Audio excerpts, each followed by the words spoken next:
What's going on, guys, and welcome back to my Friday Night SmackDown audio review for July 7, 2023. I am Graham Jason Matthews. Hope you guys are doing well and having a great weekend so far. An on-site report from the show last night at Madison Square Garden. I was there in attendance. Had a great time, really fun show. A show dominated, even more so than usual, by the Bloodline. The Bloodline saga with Jey Uso not finally taking his stand. We've seen him stand up to Roman Reigns quite a bit in recent weeks and months. But really ending the show with the title in tow, teasing the SummerSlam main event of Jey Uso challenging Roman Reigns for the undisputed WWE Universal Championship. Was not made official on the show. Maybe it's since made official on social media or on the SmackDown Lowdown or whatever, which I haven't watched yet and won't probably break down until tomorrow. But still a pretty heavy indicator of what our SummerSlam main event is going to be, and you can sign me the hell up because I'm looking forward to that. The rest of the show I thought was good. It was a fun time. Again, I was in attendance, so that I'm obviously biased. It was a packed house, a sold-out Madison Square Garden last night. WWE announcing the highest grossing Madison Square Garden event, I believe, that WWE has ever done, if not just SmackDown, and the highest grossing domestic attendance for any SmackDown in WWE history. So of any SmackDown to ever take place in the United States, this had the highest grossing attendance ever. And those numbers do not surprise me. WWE has been the hot ticket all year long. From the beginning of the year to now, they have sold out building after fucking building, no matter the city. And they have done exceptionally well attendance-wise. It's great to see. And the pay-per-views have benefited, too. The pay-per-views themselves, they've gone to Puerto Rico, they've gone to LA, Rumble, Montreal, Saudi Arabia, and now London last week for Money in the Bank. All of these shows, good to great to amazing, and the crowd has a lot to do with that. And hopefully Detroit is equally entertaining. I'll be at that show as well. That's the next WWE show I'll be at. I've been at a lot of WWE shows in the last number of months, just purely out of coincidence, whether I was at the pay-per-view or I was in the area or it was here in the Northeast. I've been to a lot of shows in like Mass and Providence, Connecticut, whatever. This was in New York, obviously. It was Alexis and I's anniversary last night, so it worked out perfectly. But we had a fun time at the show last night. Opening the show was the Bloodline drama. Jey Uso and Jimmy Uso out first. I noted this in a tweet last night. The crowd was singing the Uso song when they came out here, and again when Jey Uso came out at the end of the show. This crowd was white hot for the Usos, explaining their win over Roman Reigns and how they were the first ones to beat him in, 3.5 years, specifically Jimmy being the one to pin Roman Reigns in the Money in the Bank main event. That brought out Roman Reigns. His entrance felt like it lasted 5 minutes. It probably did, because I believe at this point, again, I wasn't watching on TV, so you're going to have to help me out here. I'm pretty sure that was when they went to commercial. Now, from that point, they went commercial-free until this segment was over, which is why there were a lot of commercials in the remainder of the show, why stuff was short, stuff had to be shuffled around. So it is what it is. And it did not help the show at all. Again, being there live obviously helped because we didn't have to deal with the commercials. But this opening segment made the entire episode worthwhile. It didn't even really matter what happened in the end of the show. I could have left right after this and I would have been satisfied. This was awesome. Roman trying to say that, they show it was the trial of the tribal chief. So like they had the tribal chief trial court, whatever, the court of the trial chief, whatever the fuck it was, with Sami Zayn back in January of Raw 25. They did the same thing here with the Usos, putting Roman Reigns on trial for all of his actions, and they spliced in footage of all the times he's abused Paul Heyman, all the times he's abused the Usos, and even Solo Sikoa.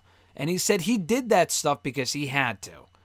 And he did that because he did it for the greater good of the family, and he wouldn't have wanted to do it at all, and he only did it for them. He did it for the Usos so they could be better off, and he would not have done it otherwise, and all this other sort of stuff.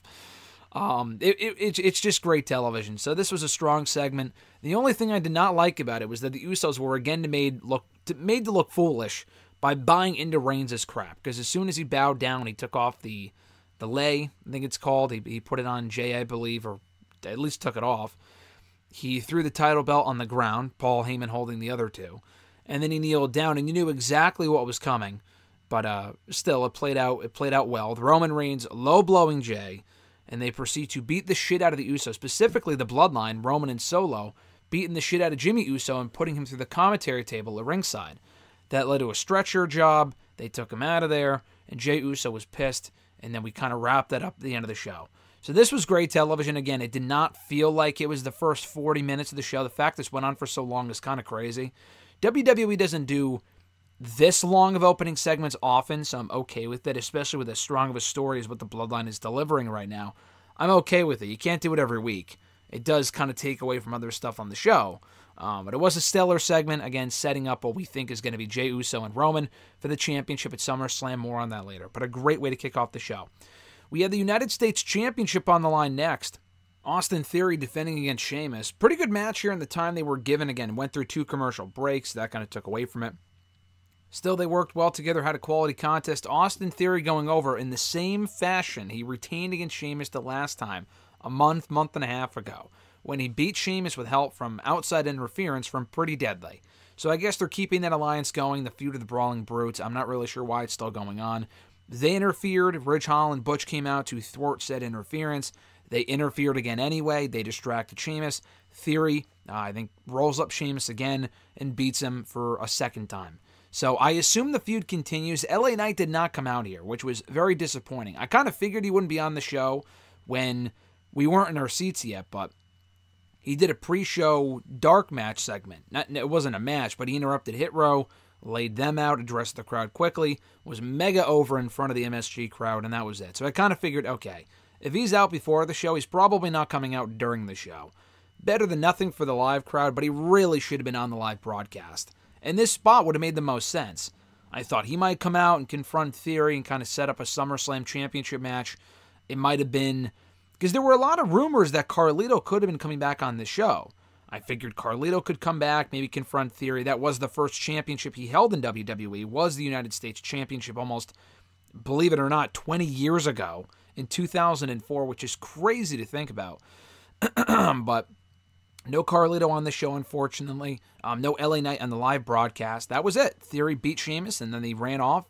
Theory with Pretty Deadly. Sheamus still in the ring with the rest of the Brawling Brutes. And it was over. So the feud will probably continue. I really don't have a desire to see it continue. I like Sheamus. I thought this was a well-worked match. They got to get that championship off of Theory as soon as possible. I mean, Sheamus would have been fine. I feel like LA Knight's a better fit. Based on the interaction with Hit Row, unless they're just doing that for dark match stuff, they have to know that turning him babyface right now would be the right move. He's just so fucking over. I'm not sure why you wouldn't turn him babyface. But he seems like the perfect person to take that championship off of Austin Theory. Sheamus has held the championship before. He doesn't really need the title again. I honestly would rather it be LA Knight. So hopefully they set that up for SummerSlam, but more than likely they're probably going to continue what we saw here, with Theory probably defending against Sheamus the third time, either in the next couple of weeks or at the pay-per-view itself, and then losing there, which is fine. Sheamus isn't a bad choice. I just feel like LA Knight would be a better fit for that championship right now. Grayson Waller hosting the Grayson Waller Effect, and just like that, this was already happening at the 9 o'clock hour here on the East Coast with Edge. We have not seen Edge on SmackDown in 2 months. Before that, he had not been seen since WrestleMania. So Edge was on SmackDown back in early May as part of the World Heavyweight Championship Tournament, which in retrospect, kind of random that he was a part of it considering he lost. It was a nice swerve because people thought, myself included, thought he might win. People thought he might win and then, go on to face Rollins at Night of Champions and obviously probably lose. He didn't even advance past the first round. He got pinned in that triple threat with, I think it wasn't Bobby. It was AJ, Ray, and Edge, I'm pretty sure. And he got pinned by AJ, which was the right call in that match. I was just surprised that he was even a part of it if he was going to lose. Like I said before, that he was at WrestleMania, beating Finn Balor. So we really haven't seen a lot of Edge in recent months. He was back here, and Waller played up the possibility of Edge retiring and said that Edge had an announcement. And as soon as Waller mentioned that, you knew that Edge wasn't going to retire, thank God. He probably is winding down. He has said that before. This summer was rumored to be the end of his in-ring career, retiring in Toronto. He said that in Canada last year, actually, when they were in Canada for a Raw show. He said, "Oh yeah, the next time we'll be here, I'll probably retire next August." And I'm thinking, well, that's in a year, and there's been no indication of that recently, unless he was going to retire at SummerSlam in Detroit, which, I mean, it's not Toronto. Then that's probably not happening. So I assume he's probably going to wrestle through at least next year, and then maybe at that point he'll wind down, end his career wherever, whenever he wants, whatever. But it's not happening yet. He made that clear here and said not only does he want to wrestle, he wants to wrestle tonight on this episode against Grayson Waller. So they set up an impromptu match, not right here, not right, then and there in the ring, a little bit later on in the show. But still, I mean, we got an edge match, impromptu edge match, which never happens on SmackDown. And it's not really something like, oh, they should have advertised it. I mean, it would have been nice, but Edge being on the show at all was a nice hook, so it's not like Edge just showed up and had a match. This was cool. Waller held his own. We got to see some more shine from Waller in the talk show than usual, because the focus was on him, too. Usually in these Grayson Waller Effect segments, which are entertaining enough, but typically the focus is on Logan Paul, Asuka, whoever his guest is for that one episode. And because it was him and Edge here, they kind of got a chance to go back and forth. And he's also riding the high of the John Cena segment of Money in the Bank. Got to remember that as well. So I thought Waller really impressed on the show. Clearly officials see, big things in him, and as they should, the guy's really, really good. And I enjoyed the segment, setting up the match for later on. AJ Styles taking on Karrion Kross. This match was advertised when all of literally a minute or two. No one really cared. Kross did come into the match with an injury. He did not get a televised entrance, and I figured that because they went to commercial during AJ's entrance and then during Kross's entrance, which I thought might have been televised. I thought they came back for that. They cut it off at the end. Before I could even do like the climax of the entrance at the end there, doing the whole fall and pray thing in the ring, he got cut off. So that told me, okay, that happened during commercial. That sucks. The guy came into the match with a, leg injury. It was I don't know, a torn, his thigh was wrapped up. So he had an injury there, a hamstring injury, maybe, I'm not sure, maybe a minor one. They never really incorporated it into the match. They did mention it on commentary, apparently. And he got beat decisively in a matter of minutes. Michin and Scarlett went at it on the outside. AJ beating Kross. Far from an exciting feud. Again, I feel like I get my hopes up for these Kross feuds, but he ends up losing whenever it matters most every fucking time. And that was the case again here. Maybe the guy needs, some time off to recuperate from the injury. I'm not sure. But he lost here, clean. Again, it's impossible to take the guy seriously.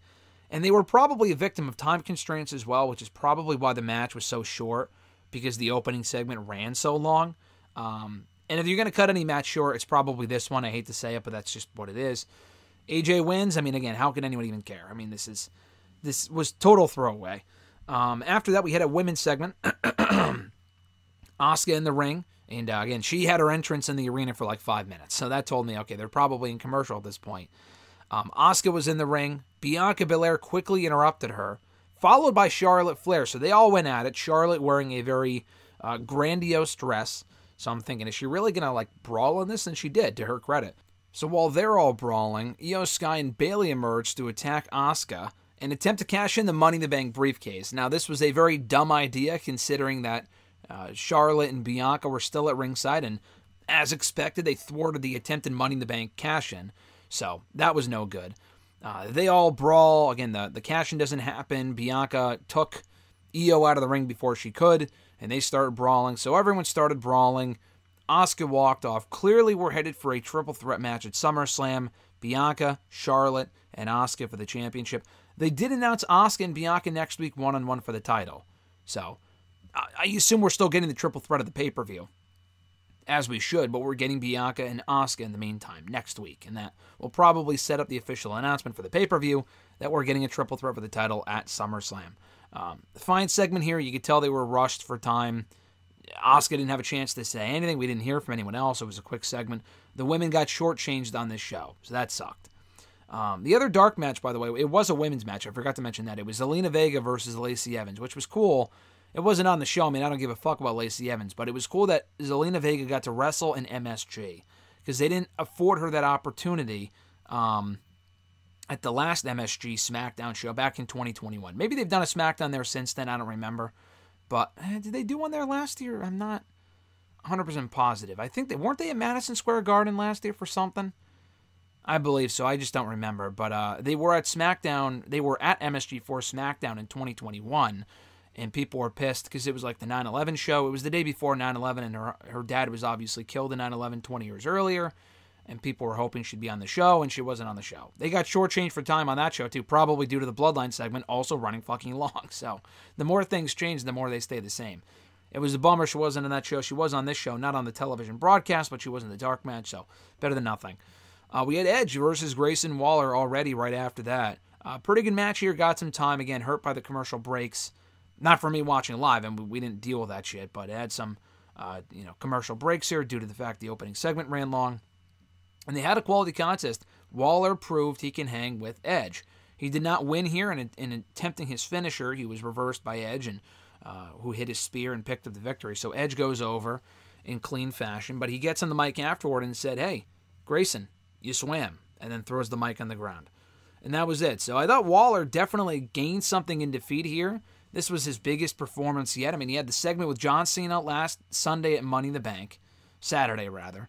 He shared the ring with Logan Paul last Friday on SmackDown and faced Edge in his in-ring debut on the main roster. How many people can say they faced Edge in their main roster debut? That speaks volumes. So I thought that was pretty cool. And I didn't figure he would go over. I thought they might do a post-match angle to set up something for SummerSlam. They did not. I would assume... I mean, Edge may not even be at SummerSlam, but I'm not really sure why he would come back randomly for this one appearance and have that be it, and then he disappears again. Hopefully they set up his next program soon. It could be with Waller. I mean, I know he probably just wanted to wrestle in MSG because that's pretty cool. He's been at most MSG shows the company has done. I haven't been to MSG in a while for a show. I think since that 2021 SmackDown. Actually, I was there for a house show the day after Christmas in 2021. I wasn't at the MSG house show the day after Christmas this past year. But he was at that 2021 post-Christmas show. He actually filled in for like Big E or something like that. He faced Kevin Owens in the main event in a steel cage match. And then he was also at the SmackDown at MSG, wrestled on that show as well, against Seth Rollins, actually. So he hasn't had many TV matches in the last year, maybe a handful, that one being one of them, and this being one of them as well. So this was good stuff, and Waller looked good in defeat, and I think he's got a very bright future ahead of him if they continue to use him well. I've said before, I don't know if he's like world champion material, but he can be high up on the totem pole if they continue to use him properly. Because the guy is very good. He can hold his own. He gets great heat. He's an awesome heel. And he plays that role as well as possible. So we get to the main event segment. Jey Uso, like I said earlier, getting the better of Roman and Solo. He called them out. Or actually, they called out him. He laid them out, posed with the championship to close the show. That's the Spark Notes version. That's just kind of the expedited version. But still, I thought it was a well-done segment, seemingly setting up the SummerSlam main event for the championship. Jey Uso challenging Roman Reigns. They did not say those exact words, but you could probably kind of tell that's where they're going with this, and I'm all on board. Everyone's saying on my timeline, oh, Jey Uso, the real next champion. He's the next champion. He's going to beat Roman. He's not beating Roman. Roman has already lost the last two pay-per-view matches. If they were going to have Jey beat Roman, they probably would not have had him pin Roman at the last pay-per-view. I mean, would it have made as much sense for him to get a title shot without beating Roman? No, but I mean, I don't think they would have him beat Roman and get another moment at SummerSlam the following month. I don't think that's happening. I don't even really think it should happen. I think Roman should retain. But it should be a good match, and the road to said match should be a lot of fun. So that closed out what I thought it was a really fun show, being there live especially. We had some throwaway stuff in the middle. Like I said, the women's segment was rushed. It accomplished what it needed to, but it was very rushed. Styles and Kross was a complete waste of time. Kross was hurt. They were shortchanged for time due to the commercials and, time constraints and whatnot. Kross is just a fucking walking dead man at this point. Dead man walking, Undertaker used to say. He's a fucking dead man walking on this show. I mean, how anyone can even care about Kross at this point, I have no idea. AJ Styles has now beat him twice. I mean, is this even a feud at this point? Like, who could even give a shit? The Waller stuff, I really enjoyed. Him and Edge, I thought was great. The U.S. Championship match was also quite good. So the good outweighed the bad and made for a quality show. The Bloodline stuff dominated SmackDown again this week, more so than usual. But it was great television, so I can't really complain. SmackDown needs work beyond the Bloodline stuff. That's pretty obvious. We need a stronger mid-card. The Theory stuff just ain't clicking. They need a better champion. His name is L.A. Knight. They got to fucking use the guy first and put him on the shows. How do you not put him on SmackDown the week after he gets that reaction in Money in the Bank? One of the most over guys in that entire show, and he's not even on SmackDown. Give me a fucking break. He was in the dark match beforehand. What did he fucking do? I mean, come on. I thought that was silly, but he should really be facing Theory at that next show if they were smart. I don't know if that's the case, but that's what I would do. And no Carlito. No, I wasn't disappointed about that because WWE never advertised it, never teased it. It was, I think it was PW Insider, actually, that reported that Carlito was earmarked for the show a couple of weeks ago, and he did not show up. So I'm not exactly sure what happened there, if he was pulled, or why he was ever earmarked for the show specifically. He did not return. Not to say he won't return, but it would have been cool if they did it in MSG, and they did not do that, so that was a bummer. But hopefully at some point he can show up. And that was about it. So like I said, they set up Asuka and Bianca for next week for the WWE Women's Championship. Looking forward to that. And the road to SummerSlam should be fun. So also 2 more notes here. We had 2 post-match dark matches, post-show dark matches with Pretty Deadly unsuccessfully challenging Sami Zayn and Kevin Owens for the undisputed WWE Tag Team titles. Fun match. Pretty Deadly in there looking good. I think they're getting over. They're doing well. They had a quality match there. Zayn and Owens were mega over. They retained, obviously. And then Seth Rollins making his MSG return to defend the World Heavyweight Championship successfully against Finn Balor in another well-wrestled match from those two, a lot like Money in the Bank. It was supposed to be Damian Priest. They originally advertised that as the main event a couple of weeks ago, but I think the change was made due to the fact that Priest is Mr. Money in the Bank now. They don't want to confuse people, keep him protected, whatever. Balor is already in the championship picture anyway, so they just kept him in there, and they had Balor go for the belt instead. It was a bummer for Priest, I'm sure, because he's from New York, so for him to be in the main event of MSG would have been fucking awesome, but, I mean, he wasn't on the show at all, so that's a bummer. But still, I mean, it was a pretty fun way to close out the evening, and we had a great view from the suite section of the arena, so big thanks to WWE for that. That was really cool. And we had a great time, so I'm looking forward to SmackDown next week. It is truly the A show over Raw. Some weeks not so much, but this show I thought was an easy thumbs up, especially after last week's disappointing effort. Thank you guys for checking out my review. I appreciate it. Be sure to like the video, drop a comment, share the video, and subscribe to the channel for more daily content. My SmackDown Lowdown reviews usually go up the same day as the SmackDown reviews, but I'm not going to have time to check it out today, so that'll probably be up tomorrow along with my Collision review. So keep an eye out for those 2 videos coming to the channel tomorrow. Have an awesome one, guys. I'm Graham GSM Matthews, and I'll catch your ass down the road.